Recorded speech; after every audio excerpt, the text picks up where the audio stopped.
పప్ప గిల్ట్ అంటే ఏంటి? గిల్ట్ అనే దాని నుండి అసలు ఎలా బయటపడాలి? అపరాధ భావన అచ్చా! ఓకే. మన జీవితంలో ఉండకూడదు. అలాగని ఉండకూడదని కాదు, దాని పట్ల ఎరుక ఉండాలి. అంటే అపరాధము చేయడం ఎందుకు, అపరాధ భావన కలిగి ఉండడం ఎందుకు? అంటే కరెంటు బొక్కలు వేలు పెట్టడం ఎందుకు? కరెంట్ ఉంది, ఇప్పుడు అపరాధం వద్దని చెప్తే కుదరదు. ఏదో ఒక చోట నువ్వు అపరాధం చేసే అవకాశాలు ఉన్నాయి, అక్కడ ఎరుకలో ఉండాలి. ఈ లైఫ్లో నువ్వేం చేస్తావు, ఏం సాధిస్తావు, ఎంత సంపాదిస్తావు, మంచి ఆహారం తిన్నావా, ఆర్గానిక్ ఫుడ్ తిన్నావా, నీ మానవ సంబంధాలు బాగున్నాయా, నీ చుట్టుపక్కల ప్రపంచంతో నువ్వు బాగున్నావా లేదా, నీ ఇంట్లో ఉన్న వస్తువులు బాగా చూసుకున్నావా లేదా, ఒకరితో ఎలా మాట్లాడావు, నీ కమ్యూనికేషన్ స్కిల్ ఎలా ఉన్నాయి, ఇదంతా ఇర్రెలెవెంట్, ప్యూర్లీ పర్సనల్. కానీ వీటన్నిటి రిజల్ట్ గిల్ట్ అవ్వకూడదు, వాటన్నిటి రిజల్ట్ డే టు డేలో స్ట్రెస్ అవ్వకూడదు. చాలా పెద్ద ప్రాబ్లం. ఇంకోటి, దేనికి గిల్ట్ అని తగిలించాలో కూడా తెలియదు చాలా మంది. ఈరోజు మా ఇంటికి బంధువులు వచ్చారు, కూరలో ఉప్పు ఎక్కువైంది, అందరూ ఉప్పు ఎక్కువైంది అన్నారు. నాకైతే చాలా గిల్టీగా అనిపించింది. తప్పది. ఏదో చిన్న ఉప్పు ఎక్కువైందంటే తర్వాత సరి చేసుకుని తిన్నామని చెప్పాల్సిన చోట నువ్వు అనవసరంగా ఒక ట్యాగ్ వేస్తున్నావు. నీ mind, Bruce Lee says that don't speak unconsciously, your mind is listening to your words, your body is listening to your words. ఎవరో అడిగారు, కొందరు అక్కడికి వెళ్ళే చోట చర్చికి వెళ్తూ ఉంటారు, వాళ్ళు చూడ్డానికి ఎందుకురా అట్లా సీరియస్గా ఉన్నారు, వాళ్ళ ఫేస్లో ఆనందం లేదు అని అడిగా నేను. మా ఫ్రెండ్ చెప్పాడు అప్పుడు, ఎందుకంటే అక్కడి నుంచి పోతున్నారు చర్చికి ఆ రోజు సండే, అందరు ఎట్లనో ఉన్నారు. మా ఫ్రెండ్ అన్నాడంటే, నిరంతరం నేను పాపిని అనుకుంటే అట్లే అయిపోతాను. రెండోది, ఏ విదేశీయుడు అంత సీరియస్ గా అనుకోవడానికే బాగుంటారు వాళ్ళు, మనల్ని నిజంగానే పాపి అనుకుంటారు. ఇక్కడ ఎవడు పాపు లేడు. నేను పాపులని కాపాడుతాను అడిగితే నువ్వు పాపివని కాదు, ఇక్కడ ఉంది ఒక హాస్పిటల్ పెట్టారు అంటే నువ్వు రోగివని కాదు. నువ్వెందుకు దేన్ని పాపం అనుకుంటున్నావు ఫస్ట్? మరి వాళ్ళు ఎందుకలా నాకు తెలియదు, మనం కాంటెక్స్ట్ లో పోనీ తెలుస్తుంది వాళ్ళకి. సో ఇక్కడ ఎవడు పాపులు లేడు, నిన్ను పాపిని చేసింది ఎవడు? మరో పాపాత్ముడే. వాడి దందా కోసం నిన్ను పాపిని చేస్తున్నాడు. ఉదాహరణకి నీకు హాయిగా ఉన్నవి ఇట్లా ఆరు బయట బీరువా ఉంది, ఎవరు దొంగలతనం లేదు, ఎవరు దొంగలు రారు, ఇంటికి కోడలు ఉంది, కొడుకున్నారు, మనవాళ్ళు ఉన్నారు, హాయిగా ఆడుకుంటున్నారు. లైఫ్ ఎంత బాగుందో. ఇప్పుడు ఒకడు వచ్చాడు ప్యాంట్ షర్ట్ తీసుకొని, నమస్తే తాతయ్య అంటే, నమస్కారం, ఎల్ఐసి తీసుకున్నారా?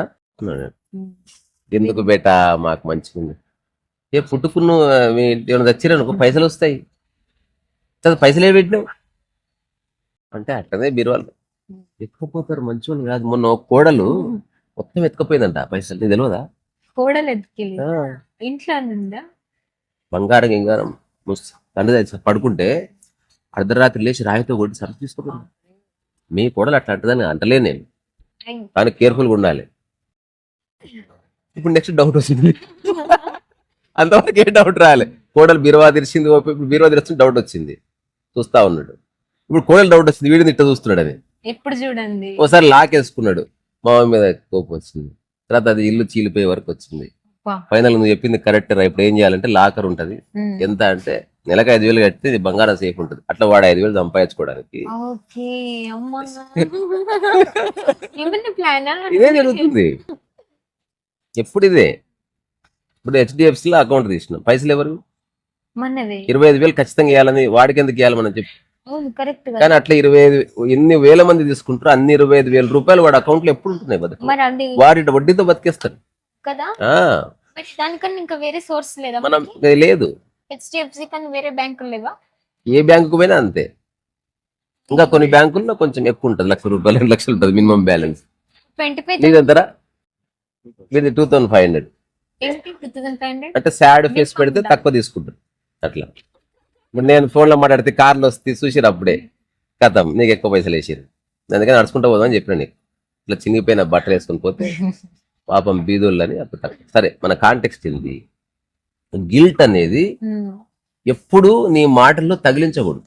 నువ్వు మాటలకి అన్కాన్షియస్ గా తగిలిస్తే అది మెల్లమెల్లగా నీ రియాలిటీ అవుతుంది. ఇప్పుడు ఒకడు అంటాడు ఏమో ఊరికి సచ్చింది బెటర్ అని సరదాగా అన్నాడు, నిజంగా సమస్య వచ్చినప్పుడు చచ్చింది బెటర్ ఐడియా ఇస్తుంది మైండ్. నిన్న ఒక కథ చెప్పలేదు నేను, డైమండ్ రాయ పలగొడుతుంటే అలవాటు అయిపోయింది, నిజంగా డైమండ్ వచ్చిన ఇసిరిశాడు. ఇట్లా జరుగుతుంది.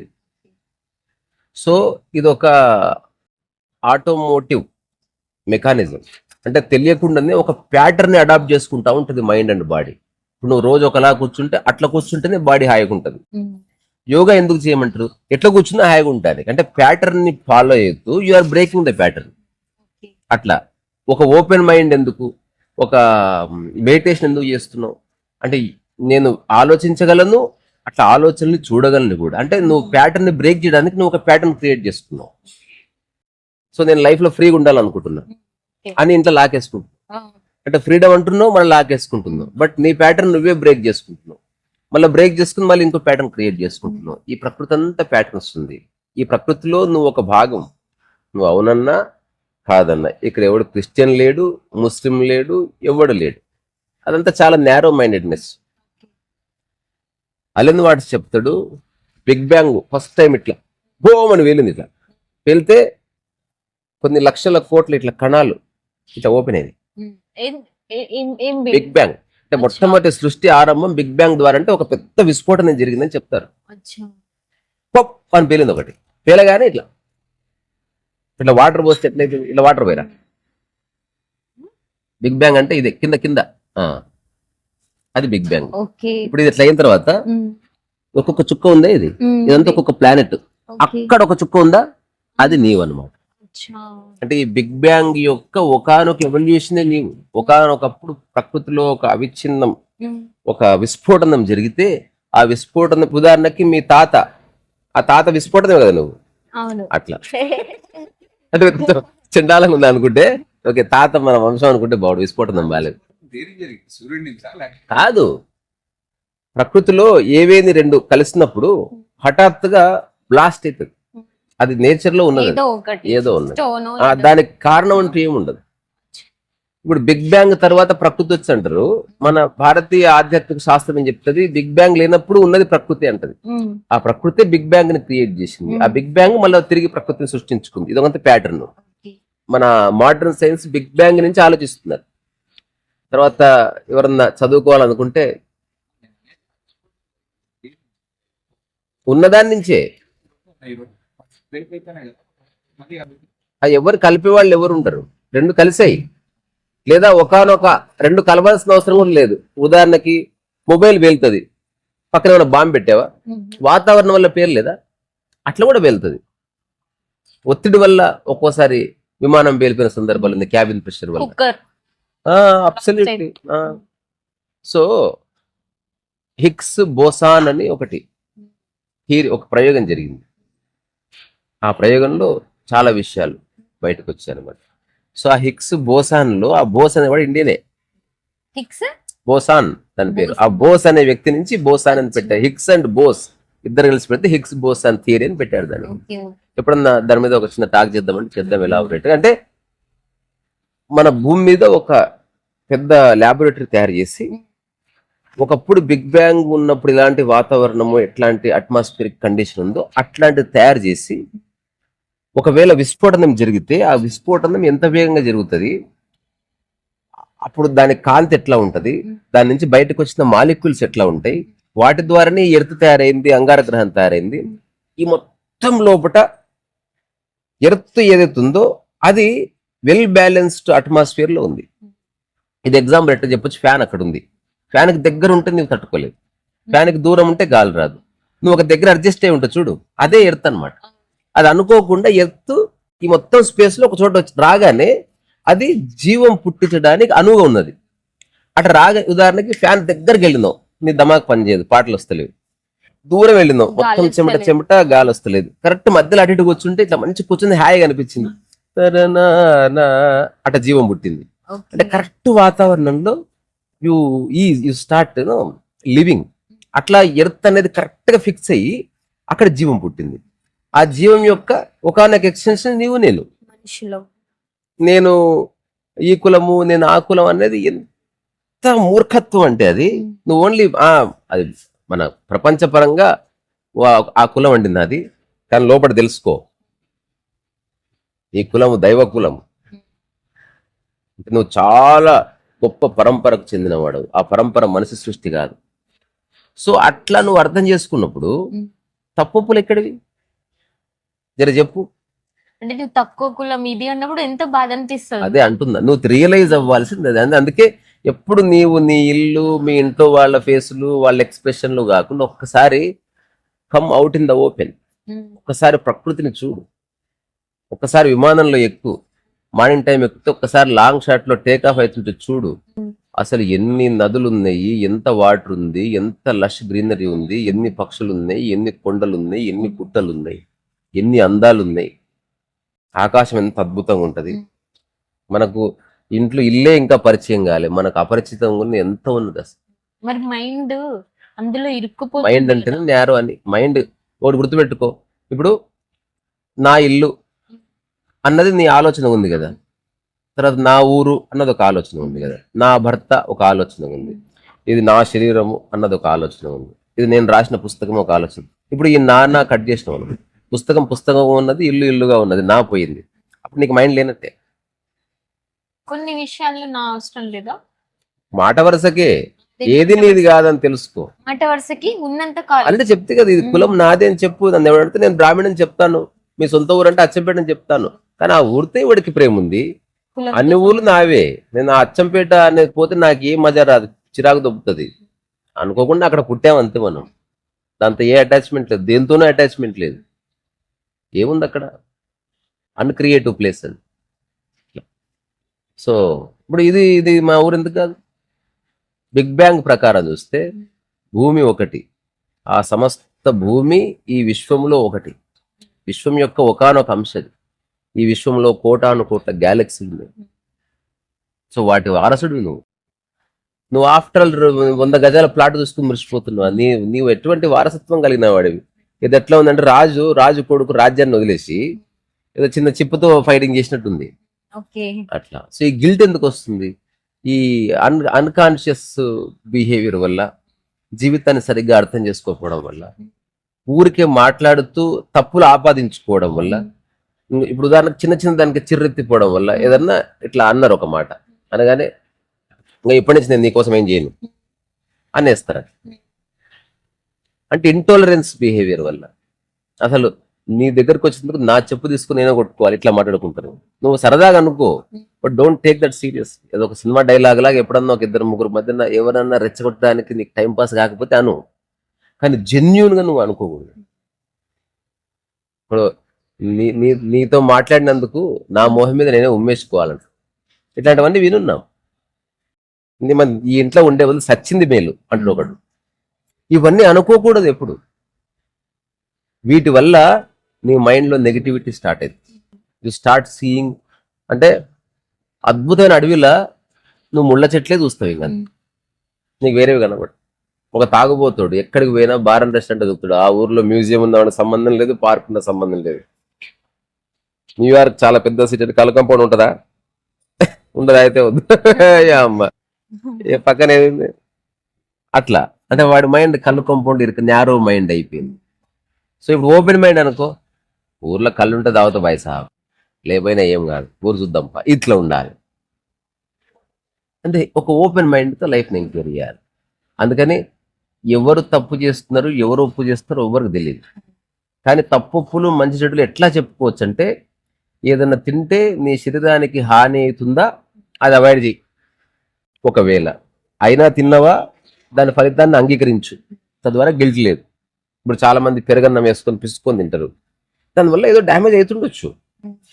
ఒకరు ఎక్కువ రైస్ తింటా ఉండొచ్చు, దానివల్ల మెల్లగా షుగర్ లెవెల్స్ అటు అయ్యి వాడికి భవిష్యత్తులో హార్ట్ అటాక్కి లేదా భవిష్యత్తులో ఊపకాయానికి వాడు మెల్లగా బ్రిడ్జ్ ఏర్పాటు చేసుకుంటూ ఉండవచ్చు. కానీ భవిష్యత్తులో వాళ్ళు లావైనప్పుడు అప్పట్లో అన్నం చెప్పలేదు మాకు, ఎక్కువ తినాల్సి వచ్చింది, అనవసరంగా తిన్నాం, ఇది తప్పు. అప్పుడు అన్నం మంచిగా తిన్నా దాని కారణంగా లావ్ అయ్యాను, అయితే ఇప్పటి నుంచి అది తీసేస్తా, మళ్ళీ బక్క అవుతా, ఇట్లా ఉండాలి. మళ్ళీ కానీ అంటే నువ్వు రెండు ఒకటే సందర్భము రెండు రకాలుగా నువ్వు తీసుకో, అది బ్యాడ్. అందుకని గిల్ట్ అనేది ఎట్టి పరిస్థితుల్లోనూ మంచిది కాదు, చాలా ఎక్స్ట్రీమ్స్ కి తీసుకెళ్తుంది guilt. అయితే పప్ప ఈ గిల్ట్ అనేది మన వల్ల మనకు రావడం ఒకటి, వేరే వాళ్ళ వల్ల కూడా మనకు వస్తుంది. ఇప్పుడు ఎలా ఏదైనా గిల్ట్ గా తీసుకో. అంటే ఇప్పుడు కులం క్రియేషన్ ఇది వేరే వాళ్ళ వల్ల మనం ఫీల్ అయితే వేరే వాళ్ళ వల్ల నీలో ఏది రాదు, వేరే వాళ్ళ వల్ల వచ్చింది. ఇప్పుడు వేరే వాళ్ళు నీకు రంగు అంటించారు, నువ్వు చూసి తీసేసుకోవచ్చు, ఇప్పుడు అది నీ చేతులు ఉంది కదా. అర్థమైంది. దానికే మనం లిబరేషన్ అంటున్నాం. అంటే ఈ ప్రపంచం వంటగట్టిన కొన్ని 1,000,000, ఈ 1,000,000 అనే పదం ఎక్కడి నుంచి వచ్చింది తెలుసా మీకు? తెలుసారా? అంటారు కదా ఊకే 1,000,000 సార్లు చెప్పిన, 1,000,000 ప్రయత్నాలు చేసిన. అంటే మహాభారతంలోని పద్యాల సంఖ్య 1,00,000. ఓకే, సో దానికి ఇంకొక 50,000 కలిపారు అనమాట. అంటే 1,00,000 అంటే అన్ని సార్లు అని చెప్పడానికి అది సింబాలిక్ గా వాడతారు అంతే. అంటే దాంట్లో సగం సేరు సవా షేరు అంటారు కదా, సగం అట్లా పావు షేరు సవా షేరు షేరు అట్లా. ఇది డ్రింకింగ్ టైం లో వాడతారు. ఏమో నాకు తెలియదు. తెల్లకట్టు తెలంగాణ స్లాగ్ లో మేము వాడతారు. టొపాషే తాగుతాం. టొపాషి తాగేది అదేరా, టొపాషి తాగే ప్రతివాడు టొపాషి గాడే. దీన్ని ఎక్స్పెరిమెంట్ చేసి ఇప్పుడు నువ్వు అడిగిన దానికి వేరే వాళ్ళు నీ కండిషన్స్ పెడతారు, నీలో ఉన్న నీ కండిషనింగ్స్ అంటగడతారు, నీలో గిల్ట్ తయారు చేస్తారు, నీకు తప్పుల విచక్షణ రాంగ్ గా అంటగడతారు, ఇవన్నీ ఇస్తారు. అందుకే చర్చ ఉంది. పుట్టినప్పుడు అందరు బాగానే ఉంది, పుట్టిన పిల్లవాడికి ఏ కులం ఏ మతం ఏం తెలుసు, వాడికి ఏ తెలియదు. కానీ వాడికి అర్థం, నువ్వు ఓసి బ్రాహ్మణ అయ్యుండి ఇలాగా నా ప్రవర్తించేది, వాడు మళ్ళీ తిరిగి ముక్కులేలు పెట్టుకుంటున్నాడు. బ్రాహ్మణ అయ్యుండి ఇలాగా ప్రవర్తించేది 100వసారి, అప్పుడు వాడికి బ్రాహ్మణ అయ్యుండి ఇది చేయకూడదు నేను అని వాడు ఆపేశాడు. మనకి జ్ఞానోదయం అయిన తర్వాత బ్రాహ్మణ అయినా పెట్టుకోవచ్చు తెలుసుకున్నాడు అనమాట. అయిపోయాడు వాడు, అది నువ్వే నేనే. కృష్ణ ఎట్లా కనిపెట్టిండు? నేను ముక్కులేలు పెట్టుకుంటే సార్లు కొట్టేటోళ్ళు ఘోరంగా. ముక్కులేలు తెస్తా ఏముందిరా అందులో, నేను నా ముక్కులు నేను వేలు పెట్టుకుంటున్నా, వీడు నా లైఫ్ లో వేలు పెడుతున్నాడు వీడు. కరెక్ట్ పప్పా. వాళ్ళకి అది దొరికింది. అయితే మా అమ్మ కూడా 1-2 సార్లు ఒకటే తిప్పుతాడు. అయితే ఒకసారి అది తీసి ఎడబెడతావరా, నేను తింటా అన్నా. నేను ఒకసారి తిని చూసిన, టేస్ట్ నిజంగా మనది ఏం బాగా మంచిగా ఉంది, అది కొంచెం లైట్ గా సాల్టీ ఉంటుంది. నిజంగా తిన్నా నేను చిన్నప్పుడు. పిల్లలు షిట్ కూడా తింటా తెలుసా నీకు? చిన్నప్పుడు చాలా ఆ షిట్ల పడుకొని టీ అంట పప్పు అంట ఆడుకుంటాను. నిజం మర్చిపోయి తిన్నదా?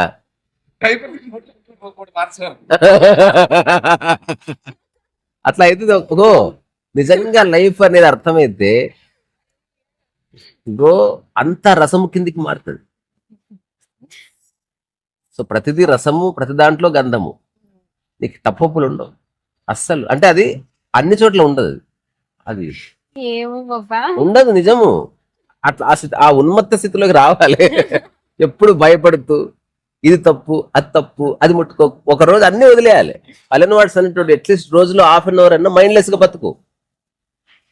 ఇంట్లో మెల్లగా ఒక 1/2 అవర్ అంటే గట్టిగా అరుచుకుంటా, కేకులు వేసుకుంటా, ఆ గోడ ఈ గోడ ఎగిరి సోఫాలు ఎగిరి తిరిగి కింద వండుకో. ఎందుకు ఆపుకుంటున్నావు నువ్వు? ఆఫ్టర్ ఆల్ సోఫా క్లీన్ గా ఉండాలని ఎగురడం మానేసినావు. మంచిగా కింద వండుకొని సోఫా మీద కాలు పెట్టుకో. అంటే ఎంజాయ్ చేయాలి. మంచిగా తాగుతున్నావు, ఇసురు కొట్టు ఒకసారి, ఏమి కాదంటే ఒకసారి ఫ్రీ అయిపో. ఇప్పుడే వస్తున్నాను చెప్పి 2 రోజులు పోకు. ఎంజాయ్ చేయి లైఫ్ ని, నష్టం రాకుండా ఎంజాయ్ చేయి. వేరే వాళ్ళ జీవితాలతో ఉదాహరణకి ఇప్పుడు ఆక్సిజన్ మాస్క్ తీసుకురాకుంటే అప్పుడు తీసుకుపోయి, ఇది ఎవడో వీడు చెప్పాడు ఇప్పుడు కాకుండా 2 రోజుల తర్వాత చచ్చిపోతున్నాడు. ఓయి సినిమా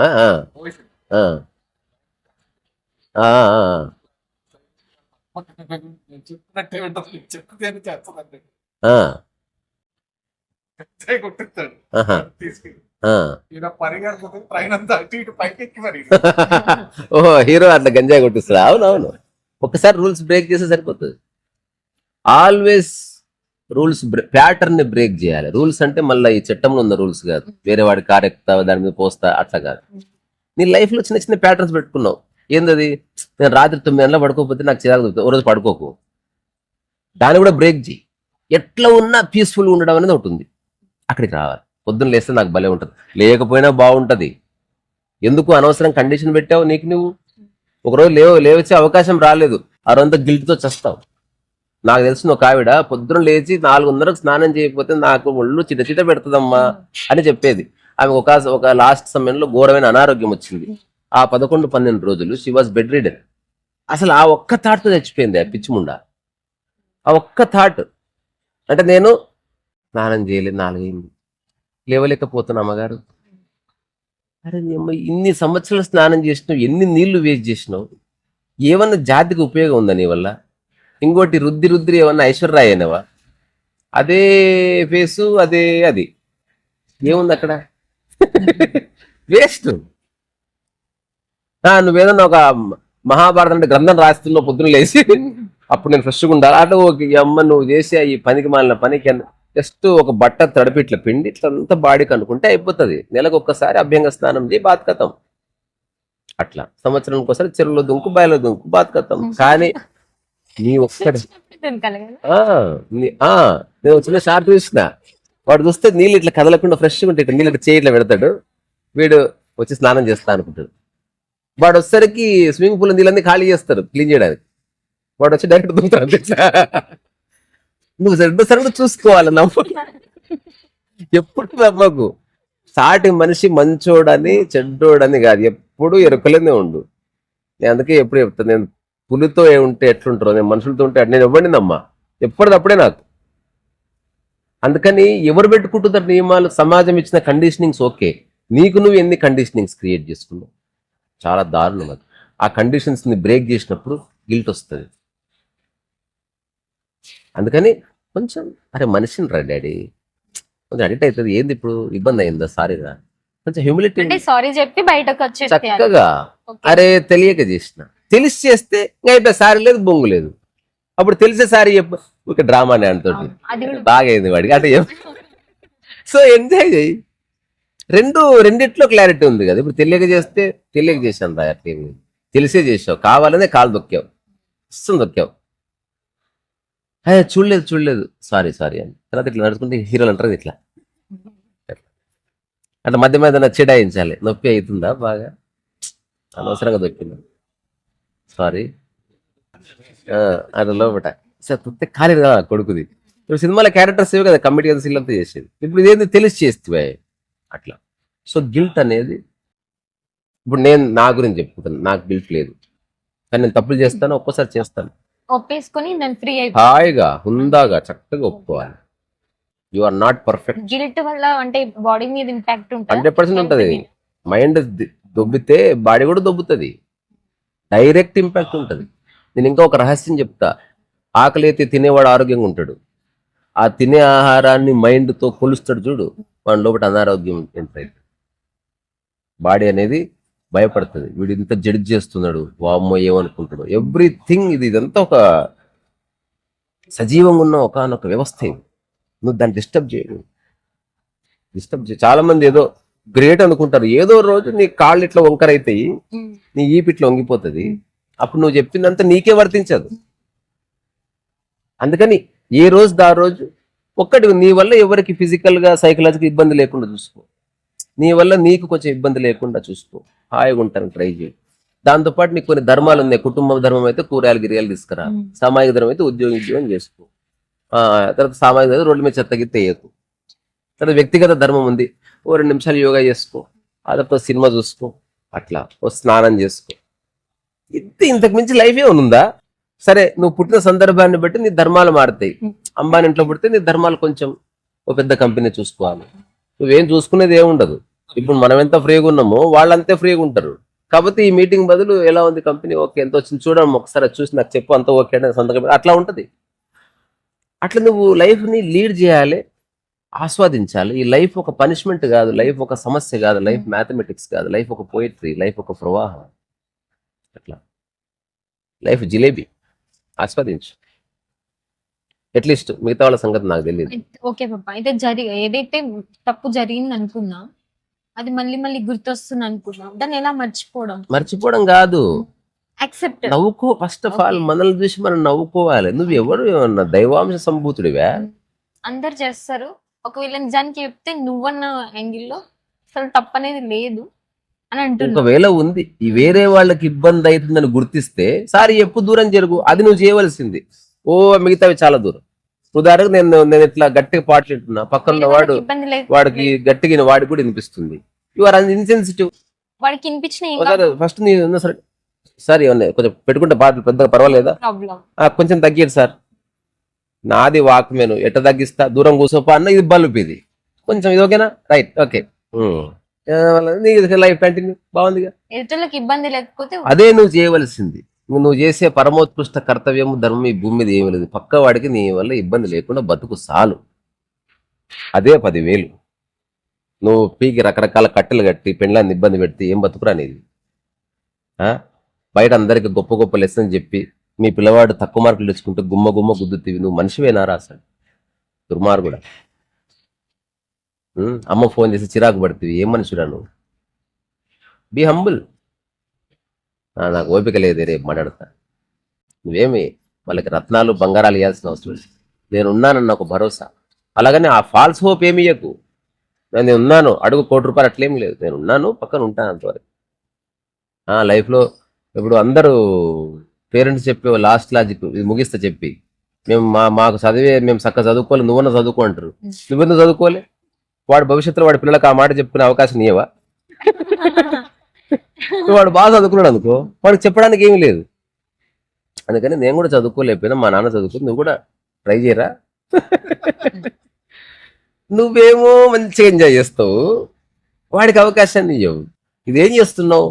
నువ్వు పక్క వాళ్ళని నియంత్రించి ఒక హిట్లర్ లాగా బిహేవ్ చేస్తారు చాలా.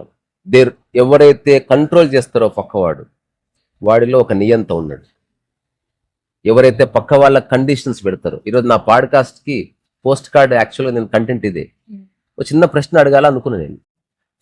నీ ఇంట్లో ఉన్న వాళ్ళకి కానీ ఫ్రెండ్స్తో కానీ నువ్వు తెలుసో తెలియకో కండిషన్స్ ఏమైనా పెడుతున్నావా? కండిషన్స్ ఉండాలి, కానీ అవి వ్యక్తిగతమైనవి కాకుండా వ్యవహారానికి సంబంధానికి బయటికి వెళ్తే డోర్ వేసి వెళ్ళండి, ఇది కండిషనే. కానీ ఈ గడప తొక్కగానే ఫోన్ వాడొద్దు, ఇది కూడా కండిషనే. ఇది బ్యాడ్ కండిషన్. నేను రాగానే లేచి నిలబడాలి, కండిషన్. తింటున్నప్పుడు వేలు జీకితే శబ్దం రావద్దు, కండిషన్ పెట్టేశావు. కండిషన్స్ పెట్టావనుకో, you are doing a great service to your neighbours, your family people and your own self. కానీ చాలా మందికి తెలియదు, దాన్ని ప్రేమ అనుకుంటున్నారు. ప్రేమ అనే ఒక ముసుగు లోపల కండిషన్స్ పెట్టకని ఈరోజు నేను ఒక పోస్ట్ కార్డ్. ఇవే చిన్న చిన్న ప్రశ్నలు, చాలా మందికి తెలియదు వాళ్ళు కండిషన్స్ పెడుతున్నట్టు కూడా. ఆ కండిషన్స్ పక్కవాడిని నేరోగా చేసేస్తే, అంటే నువ్వు ఒక చెట్టుని ఎదగనీయకుండా చేస్తున్నావు. ఇప్పుడు ఉదాహరణకు ఒక పెద్ద చెట్టు ఉంది, పైన షట్టర్ వేసేసినావు, చెట్టు అంతే పెరిగి అయిపోతుంది, పుట్టుకుంటాం. అందుకని గిల్ట్ వద్దు. తప్పులు ఉన్నాయా? తప్పులు చేశాం. అది నువ్వు గుర్తిస్తే సారీ చెప్పు. కావాలని చేస్తే సరదాగా సారీ చెప్పు, లేదా సారీ చెప్పకు, ఎంతకైనా పో. తెలిసే చేసిన ఏంది ఇప్పుడాను నిలబడింగా, దానివల్ల ఉరిశిక్ష పడ్డా, వాడొచ్చి 2 దెబ్బలు కొట్టినా, అరే ఇదంతా తెలిసే జరుగుతుంది, నాకే గిల్ట్ అని చెప్పు. బాధ అప్పుడప్పుడు ఇంట్లో మిస్టేక్స్ చేసి చేసి చేసి వాడికి కామన్ అయిపోతుంది. అది వేరు. అది థిక్ స్కిన్. నేను చెప్పేది వ్యక్తిగతంగా నీకు వేరే వాళ్ళతో ఇబ్బంది ఉండొద్దు, వేరే వాళ్ళకి నీ వల్ల ఇబ్బంది ఉండదు, ఇది ఫైనల్. నేను చెప్పేది వ్యక్తిగతంగా నీవు కూడా ఫీల్ తీసుకోవద్దు. నువ్వు రోజు బజ్జీ అలవాటని తిను, కానీ గిల్ట్ గా ఫీల్ కాకు. ఆయన ఎవరు? విజయవాడ, ఆయన పేరేంద్ర, ఎంత పెద్ద ఆయన పేరేంది? మంతెన సత్యనారాయణ. ఆయన మీద ఒకటి పద్యం రాసిన, ఆయన పేపర్ మీద రాసి గిఫ్ట్ చేసి పంపిద్దామా? చేద్దాం. ఉంది, అతని అసిస్టెంట్ ఉంది మన దగ్గర. ఆరోగ్యానికి, అనారోగ్యానికి, ఆహారానికి. Mantena Satyanarayana first line. ఆరోగ్యానికి, అనారోగ్యానికి, ఆహారానికి మధ్య వంతెన సత్యనారాయణ. ఇది నేను రాసింది. అంటే he is the bridge between health and food and disease అన్నమాట. అంతే కదా ఆయన చేస్తున్నది అది. సో ఇప్పుడు నేను చెప్పేదంటే రకరకాల విషయాలు ఉన్నాయి. ఒక్క విషయం తీసుకోవాల్సింది ఏంటి, నీ వల్ల పక్క వాళ్ళకి ఇబ్బంది అవుతుందన్న స్పృహ నీకుందా, ఫస్ట్ అది చెక్ చేసుకో. దున్నపోతులాగా అడిట్టు బాతులు అంటారు. అరే నువ్వు ఒక ఇంట్లో ఉన్నావు, గొర్రెగాని నువ్వు, అరే ఆలోచించి చేయాలి అట్లాంటివి. తర్వాత పోకుండా ఏదో గట్టిగా ఫోన్, హలో వస్తున్నా, ఆ ఎడలో ఒక నంబర్ నిద్రపోతుంది. You are absolutely unconscious. నిజంగా నీకు లైఫ్ పట్ల ఎరుకగలిగితే నువ్వు ఎక్కడున్నావో ఆ సందర్భంలో ఎవరెవరు ఉన్నారో దృష్టి ప్రసరిస్తుంది, వాళ్ళకి ఇబ్బంది లేకుండా నువ్వు మెల్లగా అట్లా పిల్లలాగా జీవిస్తావు. అందుకని గిల్ట్ అయితే వద్దు. నేను కోరుకుంటున్నా ఎప్పుడు గిల్ట్ వద్దు. ఎవరు గిల్ట్ ఫీల్ అవ్వాలో చెప్తా వినండి.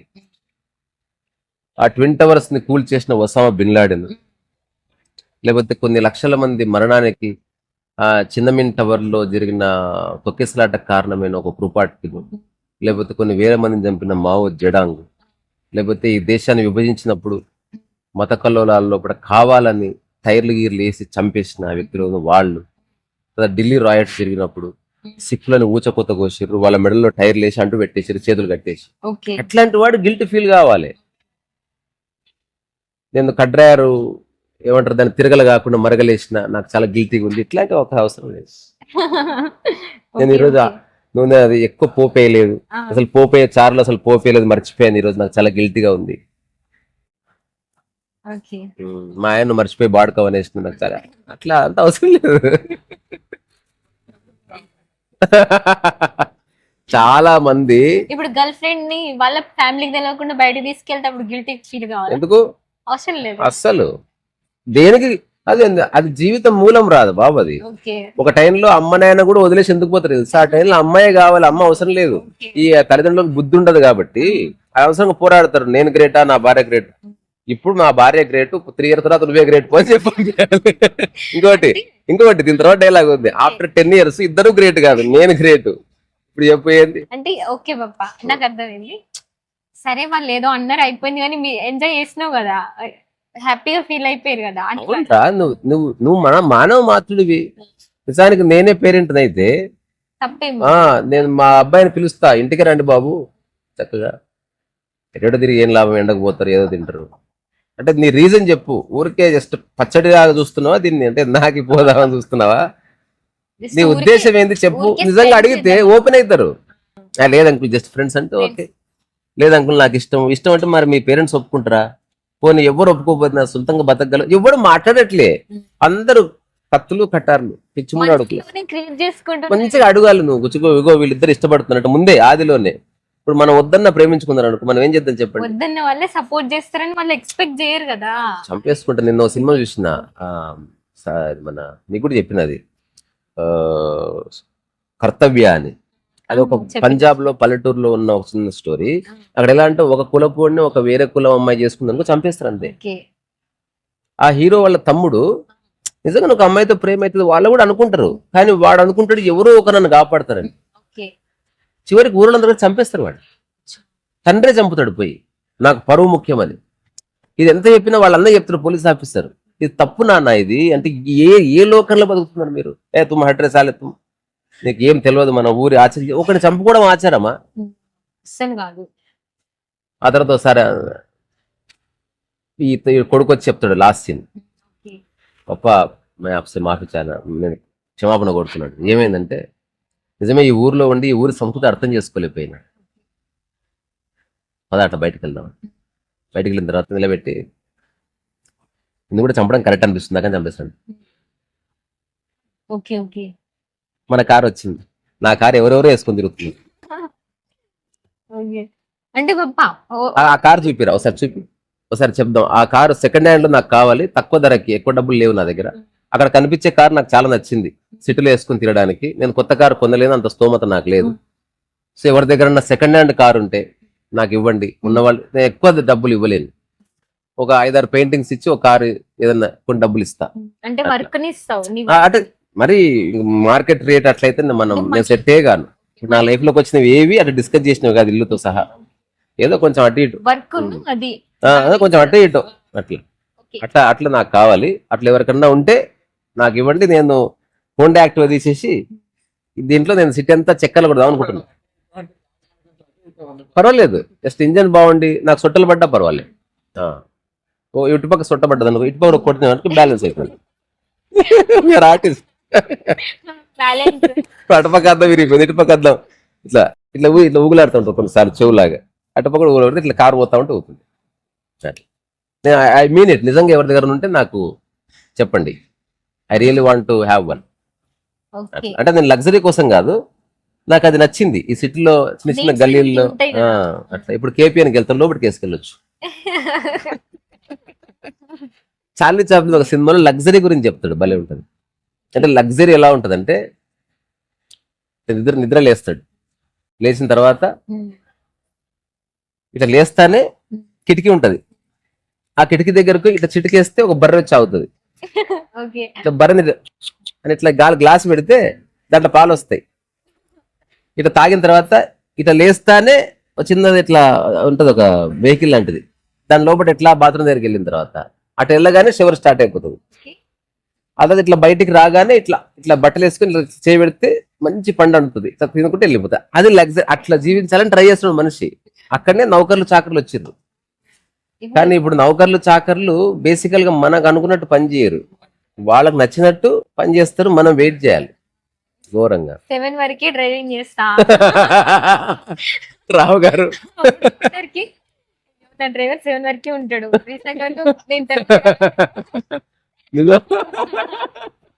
గుడ్ అబ్జర్వేషన్ కదా. నిజంగా ఎవరు ఉన్నారు, ఎవరు డ్రైవరు. 30 లక్షలు 40 లక్షలు కారు కొని 7 తర్వాత అది అది అనాథ అయిపోతుంది. అందుకే మనం వాడుకునే, మనం మనలాంటి ఇస్తే మనం వాడుకుంటాం హాయిగా. అందుకే మనతో ఉన్నవాళ్ళు నిరంతరం డ్రైవింగ్ అంటే ఇష్టం ఉన్న వాళ్ళు ఉన్నారు నీకు, అది ఎప్పుడు యాక్టివ్. మనం అర్ధరాత్రి లేచిపోవచ్చు కదా. నిజం. ఇంకో అదే అంటే ఫైనల్ గా నువ్వు అంటే తప్పు అనే విషయం పక్కన పెడితే ఎదుటి వాళ్ళకి ఇబ్బంది కలిగించలేదు, నీకు నువ్వు ఇబ్బంది కలిగించుకోలేదు. సో అందులో గిల్ట్ ఫీలింగ్ అవసరం లేదు. అది గర్ల్ ఫ్రెండ్ విషయం కావచ్చు, ఏ విషయమైనా. అవును భయ, అవును రా, తెలియక చేసిన పోయి తెలియకరా.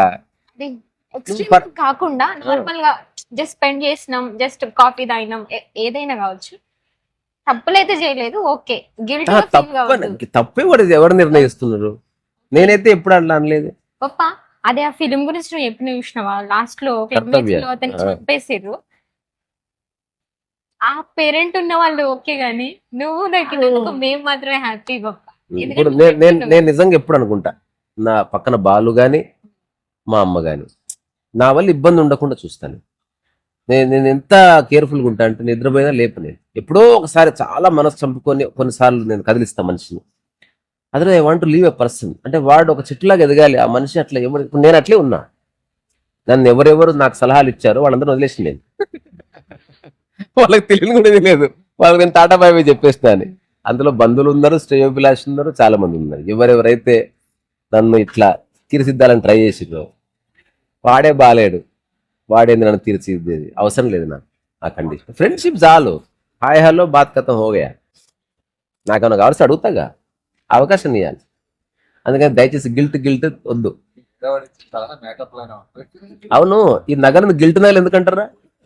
ఏమన్నా తెలియదా? గిల్ట్ నగలు అంటే ఏమంటారు, మన కోటింగ్ చేసినవి అంటే రియల్ బంగారం, గిల్ట్ బంగారం, గిల్ట్ అంటారు అట్లా. ఏమో మరి.